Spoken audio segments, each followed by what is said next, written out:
Back in 2019, I moved from the West Coast to a small town in upstate New York. The town had that charming feel that you would find almost in a Hallmark movie. Everyone seemed to be friendly and helpful, and I felt welcomed into the community soon after moving in. Now, a few months later, one of my neighbors went door to door informing everyone that there had been a theft from their shed, which was in their backyard. The supposed thief had stolen a weed whacker, lawnmower, and other outdoor tools. Although the news of the theft had left some of the neighborhood shocked and kind of scared, I didn't feel uncomfortable or really paranoid. Having lived in a rough neighborhood before, I was kind of desensitized to theft. However, I reassured my neighbors in a concerned voice that I would keep my eyes peeled for any sort of behavior like that. A couple of weeks went by without any further news of any sort of theft in the neighborhood, until one afternoon when I got home from work. I found a flyer in my mailbox with the heading, Neighborhood Watch. The flyer wasn't really official. There's no official watch team, but rather a group of neighbors who wanted to get together to stop ongoing thefts. Confused, as I had not heard or been notified of any other crimes in the area, I went next door and asked my neighbor Cliff if he had heard anything. Cliff was one of those kind of stoic types. He was in his early 70s and a widower. His wife, Irene, had passed away a few years before I moved into town. Even though Cliff was quiet, he was one of the nicest people I had met since moving there. He had helped me fix my car, dishwasher, dryer, and even installed a new sliding door for me after a storm knocked a tree through the previous one. I never asked him to do any of these things, but he always insisted, saying that it gave him a chance to get out of the house and be productive. I liked his calm and quiet demeanor as it reminded me of my dad.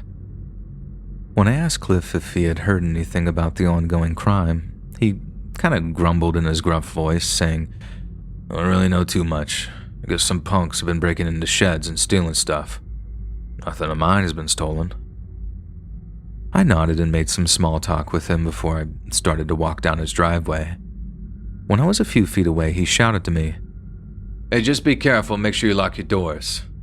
I did hear that whoever's doing that is breaking into houses now, so..." I smiled and thanked him for one last time. That night was no different from any other night. I made my dinner, had a few glasses of wine, and did some work on my computer.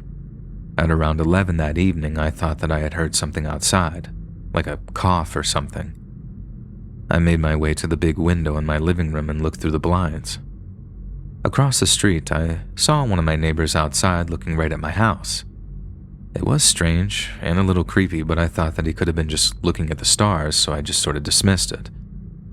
A few minutes later, I couldn't shake that weird and horrible feeling in my stomach. I decided to get up and grab another glass of wine. My kitchen is in the back of the house, and I have one of those big bay windows over the sink and counter that overlooks the backyard.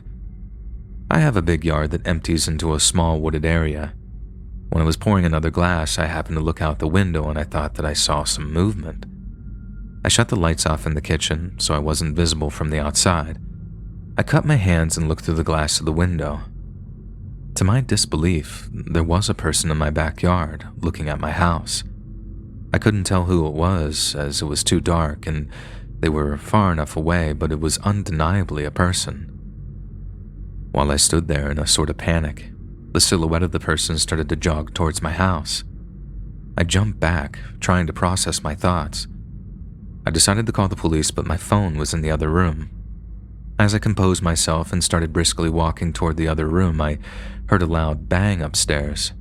I froze again. In those brief seconds of panic, I heard heavy footsteps upstairs. I ran to the closet in the living room and hid underneath all the blankets. My phone was still on the other table and I didn't know what to do. At this point, I had no idea how many people were in my house and what kind of danger I truly was in. Within seconds of hiding, I could hear the heavy boots making their way down my hardwood steps. In a sheer stroke of luck, there was a knock on the door and the footsteps stopped abruptly. The boots sounded like they were right outside my door. Another knock on the door, and this time was followed by the line, "Hello? Is anyone home? This is the police." I heard the steps move a bit faster and stop in another room. By the sound, I could tell that the intruder was no longer near the closet door. With only one hope, I ran out of the closet into my front door. I opened it up and thankfully, it actually was a real police officer. I started to frantically plead that someone was in my house and I heard the steps go in that direction. The two officers began to run inside and in no time at all, they were escorting a man out of my house in cuffs. I felt sick as I stood and stared at the officers arresting the man, not because I had an intruder in my house, but because that intruder was Cliff from next door. I was speechless as he walked by, mumbling some sort of nonsense to himself. While I was outside talking to the cops, I noticed the neighbor across the street whom I saw staring at my home and the other person whom I saw in the backyard come over to me. I immediately went into defense mode thinking that these two were part of the intrusion, but I couldn't have been more wrong. These two were on a late-night walk and had seen Cliff going into my window upstairs. They called the police and were watching Cliff's movements upstairs. I guess they didn't want to bring attention to the situation in case I was in immediate danger. After an investigation, they found out that Cliff was the neighbor thief as well. He admitted to stealing all those belongings and breaking into my home. However, he never admitted what he had planned on doing inside my home that evening, which still kind of makes me sick thinking about it. I guess after his wife died and retiring from his job, he was bored and was looking for any form of excitement he could find. He found that rush from stealing, and unfortunately, that hunger, I guess, just kind of grew. And in hindsight, I'm thankful for our little makeshift neighborhood watch. If it hadn't been for my lovely neighbors, the end of this story could have been much different. If you enjoyed this scary story, listen to thousands more, either over on the Let's Read YouTube channel or podcast.